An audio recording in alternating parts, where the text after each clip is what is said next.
Welcome back to True Cyber Crimes, where we dive into the digital world's biggest heists, hacks, and havoc. I'm Chris Kuselis. I'm Nick Santilli. Today we're unpacking one of the most surreal cyber attacks that at least I can remember in recent history. It's the 2014 hack of Sony Pictures.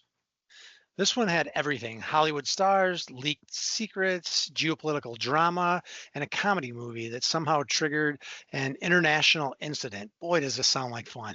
When this happened, it really did seem surreal. I remember pretty clearly. I mean, grab your popcorn because it's going to be the cybercrime story that proved truth really can be stranger than fiction. So imagine this. You're an executive at a major Hollywood studio. You've got blockbuster films in the pipeline, celebrities on speed dial, and billion-dollar deals in motion. Then one morning, you boot up your computer, and instead of your inbox, you see a grinning red skeleton and a threat from a group calling themselves Guardians of Peace. Overnight, your entire digital empire, scripts, payroll, your emails, contracts, even unreleased films have all been stolen. And the attackers aren't after your money. They want to stop your studio from releasing a movie in particular. And of all the movies they might have, it's their eye set on. It's a comedy. So that movie, if anybody remembers, The Interview, a satire about two journalists recruited by the CIA to assassinate North Korea's leader, Kim Jong-un. I wonder who broke into this. Right? And that is the spark that lit one of the most bizarre and damaging cyber events in corporate history. Think of it this way. Imagine someone sneaking into your garage. Not only do they steal your car while they're in there, but they also take pictures of every single tax return you've got in your filing cabinet, love letter, high school yearbook, and then post all of this online for anybody and every thing to see.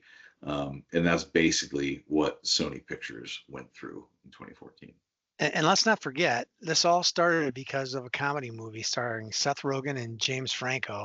I mean, it's one thing when James Bond saves or ruins the world, but The Interview, nobody expected a stoner comedy to nearly cause an international crisis.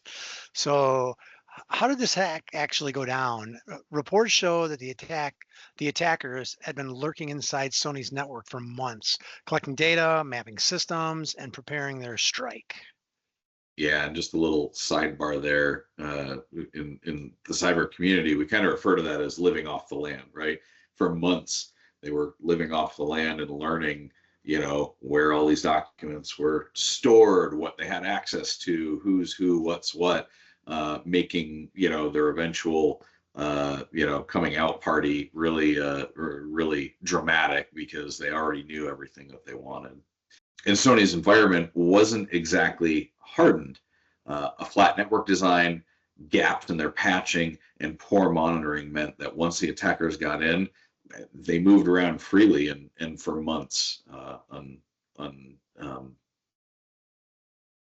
Undetected, unnoticed, and so yeah. Thank you. I just had a little reboot there, Chris, but thanks for saving me. No problem. I'm here to help. So let's talk about a flat network and what that means. So every system can talk to every other system with really hardly any restrictions. So they're moving laterally once they're in there, and there's really nothing there to stop them. Once hackers get into one device, they can often pivot across the company without any resistance. So here's something people often misunderstand. Hackers don't just break in like kicking down a door. Most breaches happen because of weak or stolen passwords, old unpatched servers, or someone clicking the wrong email link. All stuff we've heard plenty in our shows here. In Sony's case, security researchers later suggested they didn't even have basic network segmentation or strong monitoring in place. So once the attackers were inside, it was like walking through an open office building with unlocked doors. A little nugget sidebar here. Think of segmentation like a cruise ship. If one compartment floods, there are watertight doors that can keep the rest of the ship afloat. Without those doors, one leak could sink an entire vessel, and that's kind of what happened. Because Sony lacked that segmentation. The sunken Sony ship. So so after stealing terabytes of data, the attackers dropped their real weapons, wiper malware. This wasn't ransomware. It didn't demand Bitcoin. It just destroyed files, obliterating thousands of machines in one swoop. Nightmare. And along with that wipe came public threats. The Guardians of Peace claimed responsibility and demanded that Sony cancel the release of their movie, The Interview. They even threatened, quote, 9/11 style attacks on theaters that dared to show this movie. That's that's taking it up a notch. Yeah, right. That's when the story jumped from IT crisis to really national security emergency. Sony Pictures was thrown into absolute chaos, as you would imagine. Yeah. With computers effectively bricked, employees scrambled to work with pen and paper, fax machines, Blackberries were all pulled out of storage just to try to keep the business moving. Um, yeah, How, lots of how, other thoughts there, but I'll save them for now. how sad is that when fax machines gets pulled in with Blackberries? I wonder what the poor people at BlackBerry think. It, you know, there's part of me that goes, who still had a fax machine? But then I Yeah, think to how many businesses I've been in that have that storage closet of piles of old gear that they never get yeah, around to recycling or tossing. So it's probably, yeah, just in a closet someplace. yeah. And then came the leaks. Sensitive emails spilled onto the internet, revealing embarrassing conversations between executives and celebrities. Salary data exposed pay disparities, and unreleased films like Annie and Fury leaked onto privacy sites before they hit theaters. So it's estimated that over 100 terabytes of data were stolen, making it one of the largest breaches in entertainment history at the time. Yeah, that is chaos, right? You're not only just trying to get things back up, and now you've got, pay disparities out there for the public, and you do come back up, and people are quitting, and Yeah. threatening to quit, and yeah, just utter chaos in every possible corner of this situation. And the financial damage, rather, as you can imagine, was staggering. Recovery costs, lawsuits, lost productivity, public relations fallout. Estimates range from 15 million to over 100 million, which, remember this was 11 years ago, right? Yeah. This in 2025, that 15 to 100 million doesn't actually sound massive compared to what Yeah. we're hearing What about we've these seen. days. But 11 years ago, that was a lot of money for a situation like this. And the cultural impact was massive. Theaters chains refused to show The Interview. I mean, who wants to put their patrons in, when you're getting threatened that they're going to blow up the theaters? So I mean, I totally get Yeah. that. And Sony pulled the wide release entirely, eventually pushing it out online in a limited run. The precedence was chilling. Hackers, if motivated enough, could censor Hollywood, and they did.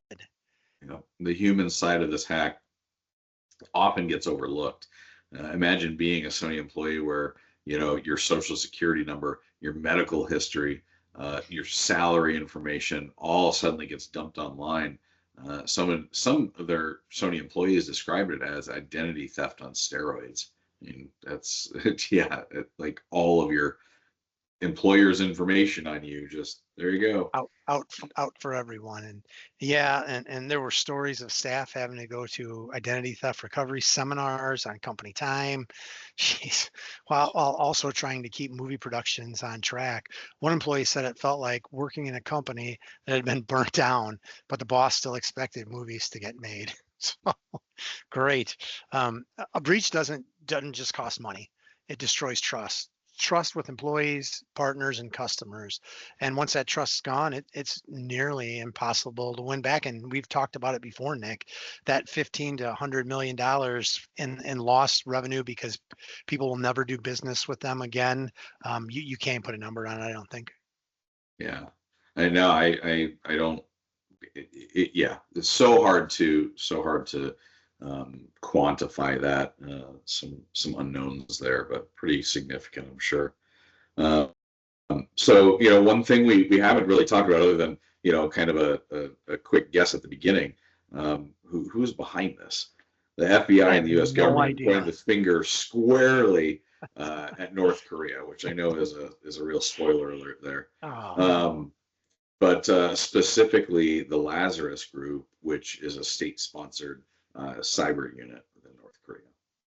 And that attribution wasn't universally accepted at first. Some researchers floated theories that about insider threats or hacktivists, but over time, technical evidence like reused malware code and IP traces, they lined up with North Korea's fingerprints. Yeah. Cyber attribution, just as a little comment here, is never 100%. Analysts rely on TTPs or tactics, techniques, and procedures, code similarities, infrastructure overlap, geopolitical motives. These all play a role in connecting those dots. And we can get pretty close to that cyber attribution, but again, nothing's you know ever 100% in this case, or rarely, I should say. Attribution in cyber attacks is almost like handwriting analysis. You're looking at quirks, styles, and patterns, but just like someone can fake another person's handwriting, hackers sometimes plant false flags. Yeah, in the Sony case, some skeptics thought North Korea was too small and isolated to pull off something this big. But Lazarus had already been active in banking hacks and crypto thefts. They weren't amateurs by any stretch. They were certainly professionals, just backed by the North Korean regime. And after Sony, Lazarus allegedly stole $81 million from Bangladesh Central Bank in 2016. Their mistake, misspelling foundation as foundation. That typo tipped off investigators. The White House even weighed in, calling the Sony attack, a serious national security matter. For the first time, the cyber attack was against a private company, and it was treated as an act of international aggression, and that's pretty noteworthy when you talk about uh, cybersecurity and cyber attacks. And I'm just going to go off topic for just a second here, Nick, because as you talked about, this is, they're sophisticated and, they're financially backed. They had a flat network. And I mean, they could have been trying for years. And once they finally got in there, which I don't think they were trying for years, because it doesn't sound like they had really deep security measures, and it doesn't sound like they had anybody monitoring for it. So you know, really how high tech were they? They got in there into a flat network and they just started doing damage and nobody saw it. Not taking credit away from them and not. Well, I guess I kind of am throwing rocks at Sony. I mean, they kind of dropped the ball there, but that's just kind of my Well, take on it. yeah, I think you're absolutely on the right track there, and this is why we talk about defense in depth, right, or Mhm. layered security. The more gates that you have for the attackers to get through before your crown jewels are exposed, the more likelihood that they'll give up and lose interest and go to a softer target, right? So Yeah. you're right. Just because they cracked that outer shell doesn't mean it should just be like, okay, you're in, have fun. So Yeah. Well, and anyway, sorry about that. So, yeah, and to think about the stakes that are here, if a foreign nation could silence a major Hollywood studio, what else could they influence? Media, elections, corporate strategy, all suddenly felt vulnerable. yeah. This attack on Sony left a lot of scars and a lot of lessons that hopefully people were have been paying attention to. First, cybersecurity isn't just an IT problem; it's a board level problem. This is a business survival issue, illustrated very specifically in the case of Sony. And if people had been listening to this because it happened in 2014, we wouldn't have any content, but we got a lot more shows to do. But Well, anyway, yeah, yeah, so resilience matters. Sony had no clear playbook for recovering from a full wipe. Today, incidents response plans, tabletop exercises, and cyber insurance policies they're the new standard. yeah. And we've talked about uh, most of the stuff before. A tabletop exercise is like a fire drill for cyber attacks. It's a simulation that executives IT, general counsel, human resources can all walk through, this simulated breach to practice their decision making under pressure, to see how it feels to step through that process and go, do I know my role? Who do I call? When do I call? Everybody hates role playing, but frankly, it's one of the most effective tools that we have to learn how to do things. So, third, email hygiene is really important. It wasn't just the stolen data that hurt Sony. It was the leaked conversations. It was, what you say behind closed doors might someday end up on a website like WikiLeaks, and that was pretty damning in this situation. Yeah, for sure. And finally, the Sony case highlighted the blurred lines between nation-state cyber warfare and private sector targets. Businesses suddenly found themselves in the geopolitical crossfire. One lesson that executives often miss in cyber insurance clauses is Sony's insurance initially tried to deny coverage, arguing it was an act of war. That opened up a huge debate. If a cyber attack is political, who pays for it? Yeah. I think it was in 2023 or 2024, a